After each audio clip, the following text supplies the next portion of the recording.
Hello kids, आज हम solve करेंगे क्लास 3 की मैथमेटिक्स की वर्कशीट नंबर 9 एनएएस एग्जाम की प्रैक्टिस के लिए। Question number 1, this is a 10 gram, how many triangles are there in this 10 gram. सबसे पहले हम जानते हैं कि 10 ग्राम क्या होता है। तो बेटा 10 ग्राम एक चाइनीज़ पजल है, चाइनीज़ पहेली है जिसमें 7 शेप्स होती हैं, 7 शेप्स, ठीक है। और इन शेप्स का यूज़ करते हुए हम अलग अलग तरीके से इनको अरेंज करके और अलग अलग डिज़ाइंस या शेप्स बनाते हैं। तो ये होता है 10 ग्राम।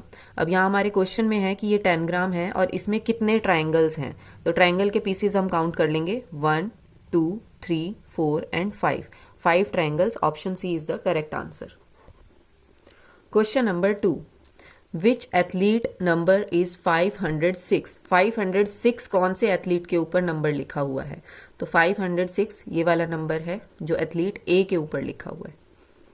Question number 3, which tile is used to make this floor. इस फर्श को बनाने के लिए इनमें से कौन सी टाइल का इस्तेमाल किया गया है। तो हम किसी एक टाइल को उठा के देख लेंगे कि कौन सा डिज़ाइन बना हुआ है और वही हम अपने ऑप्शंस में ढूंढ लेंगे। इस तरह का डिज़ाइन है, option number D. Question 4, look at the figure below and tick the right option. ये पिक्चर हमें देखनी है और सही आंसर पे टिक करना है।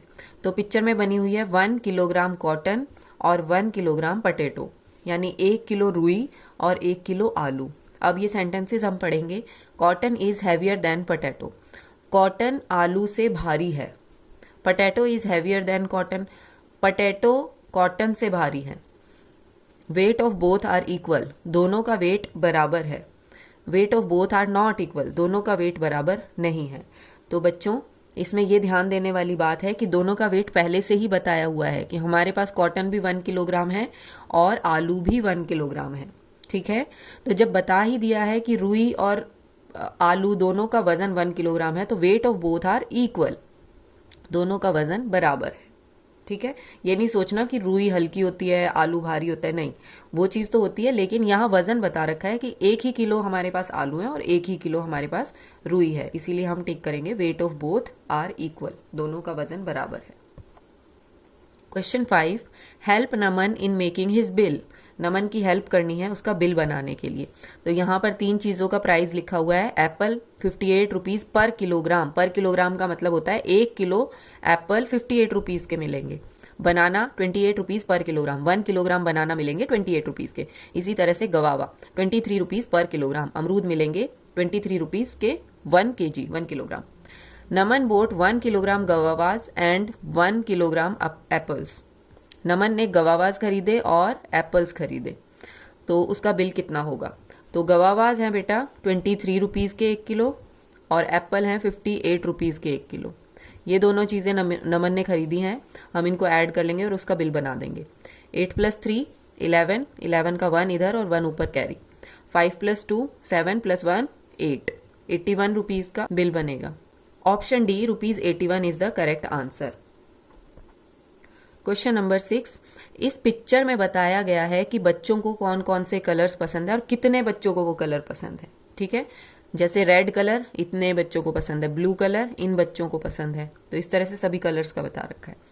Which colour is most liked by student. Most मतलब होता है सबसे ज़्यादा पसंद किया जाने वाला कलर कौन सा है बच्चों के द्वारा। तो हम इस लाइन को देखते हुए भी पता लगा सकते हैं कि सबसे ऊंची लाइन जिसकी होगी वही कलर सबसे ज़्यादा पसंद किया जा रहा है, यानी कि रेड कलर सबसे ज़्यादा बच्चों द्वारा पसंद किया जाता है। Question 7, what figure will you get on unfolding this paper. बेटा जब अनफोल्डिंग लिखा है, देखो जब फोल्डिंग लिखा होता है उसका मतलब होता है पेपर को फोल्ड करना और अनफोल्डिंग का मतलब होता है पेपर को खोल देना। तो जब हम इस पेपर को अनफोल्ड करेंगे यानी खोल देंगे तो हमें इनमें से कौन सी शेप मिलेगी। ऑप्शन ए, ये वाली शेप हमें इस पेपर को खोलने पर मिलेगी, ठीक है। Question number 8, which one of the following is the heaviest weight. Heavy मतलब होता है सबसे भारी, सबसे भारी वजन इनमें से कौन सा है। 50 ग्राम्स, 500 ग्राम्स, 100 ग्राम्स, 50 किलोग्राम्स। तो बेटा ये जो ग्राम यूनिट होती है ये कम भारी होती है, ठीक है। ग्राम छोटी यूनिट होती है वजन की और किलोग्राम बड़ी यूनिट होती है। तो ये 50 ग्राम, 500 ग्राम और 100 ग्राम से बहुत ज़्यादा भारी होता है 50 किलोग्राम, क्योंकि ये 50,000 ग्राम्स के बराबर होता है, जो कि इन सब से बड़ा है, ठीक है। तो 50 kilogram is the correct answer. ये सबसे भारी वजन है यहाँ पर। Question number 9, a rabbit jumps 6 steps in one go. Rabbit एक बार में 6ठे नंबर पर सीधा सीधा जंप कर देता है। क्वेश्चन है how many times will he jump to reach 24। तो उसको कितनी बार जंप करना होगा कि वो नंबर 24 पर पहुंच जाए। तो चलिए देखते हैं। जब भी ये जंप वाली सिचुएशन आती है तो हम उस नंबर का टेबल पढ़ते हैं, ठीक है। तो पहली जंप में रैबिट पहुंचेगा 6 नंबर पे, 6 1 जा 6। दूसरी जंप में वो पहुंचेगा 12 नंबर पे, 6 2 जा 12, 6 3 जा 18, 6 4 जा 24। यानी कि चौथी जंप में रैबिट पहुंचेगा 24 पे। तो कितनी बार उसको कूदना पड़ा? 4 बार 24 नंबर पे पहुंचने के लिए। Question 10, how much Raj should walk along the side of park to reach to Kabir in this park. Raj को कितना चलना पड़ेगा इस पार्क में कि वो कबीर के पास तक पहुंच जाए, और चल सकते हैं सिर्फ बाउंड्री पर, ठीक है। तो यहाँ पर बताया हुआ है कि यहाँ से यहाँ तक का डिस्टेंस है 13 मीटर और यहाँ से यहाँ तक का डिस्टेंस है 12 मीटर।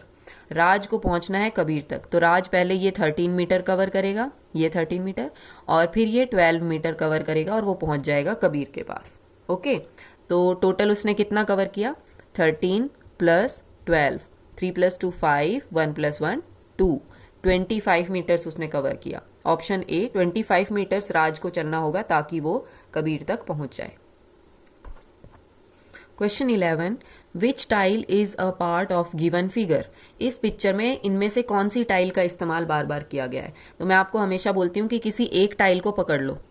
ये वाली टाइल हमने पकड़ ली मान लो, तो अब उसका डिज़ाइन मैच कर लो आप। इसके डिज़ाइन में ऊपर 2 ट्रायंगल्स और नीचे एक बड़ा ट्रायंगल शेड कर रखा है। तो ये वाला डिज़ाइन यहाँ पर है, ऊपर 2 ट्रायंगल शेड कर रखे हैं और नीचे एक बड़ा वाला ट्रायंगल। तो डी ऑप्शन सही आंसर होगा। Question 12, which symbol will be used in the blank. इस खाली जगह में इनमें से कौन सा निशान लगाया जाएगा मैथ्स का? तो 12 + 12 + 12 + 12, इसको हम कैसे लिख सकते हैं? मैं आपको बार बार बताती हूँ कि जो ये रिपीटेड एडिशन होता है, सेम नंबर को बार बार ऐड करना, तो हम इसको मल्टीप्लाई की फॉर्म में भी लिख सकते हैं कि ये जो नंबर बार बार ऐड हो रहा है उसको कितनी बार ऐड हुआ है, 1 2 3 4 टाइम्स ऐड हुआ है। तो इन दोनों नंबर्स को हम मल्टीप्लाई करते हैं। मल्टीप्लाई इधर है, option B is the correct answer. Question number 13, which unit is use to measure milk. दूध को नापने के लिए इनमें कौन सी यूनिट का इस्तेमाल किया जाता है?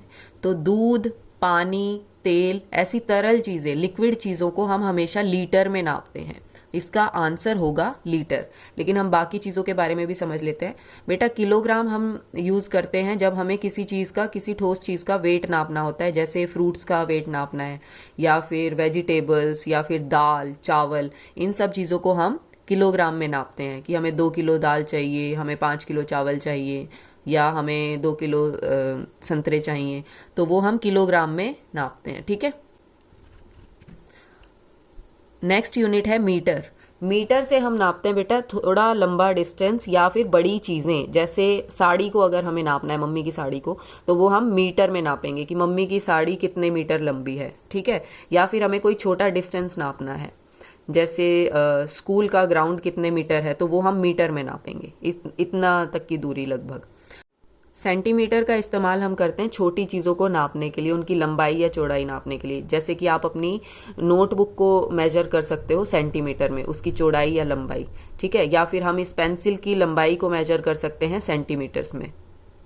तो ये सभी यूनिट्स होती हैं। बाकी यहाँ पर मिल्क का पूछा है, तो मिल्क का मैंने आपको बताया कि लीटर में नापा जाता है मिल्क को।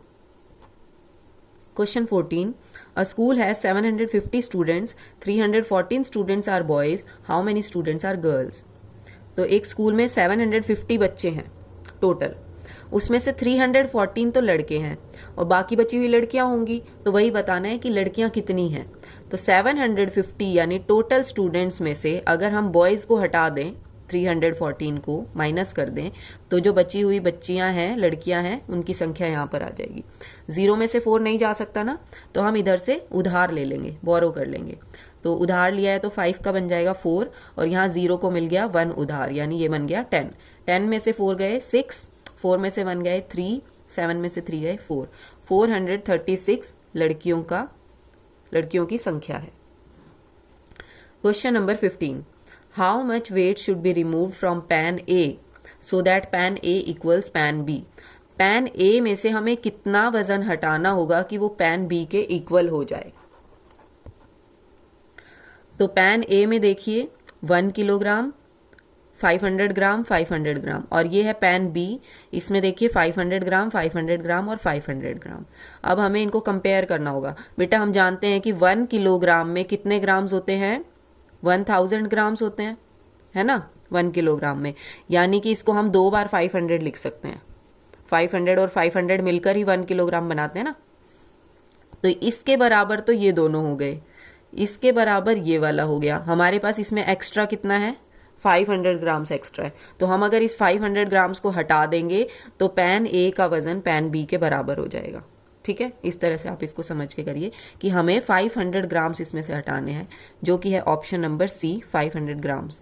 इसी के साथ हमारी आज की ये मैथ्स की वर्कशीट कंप्लीट होती है।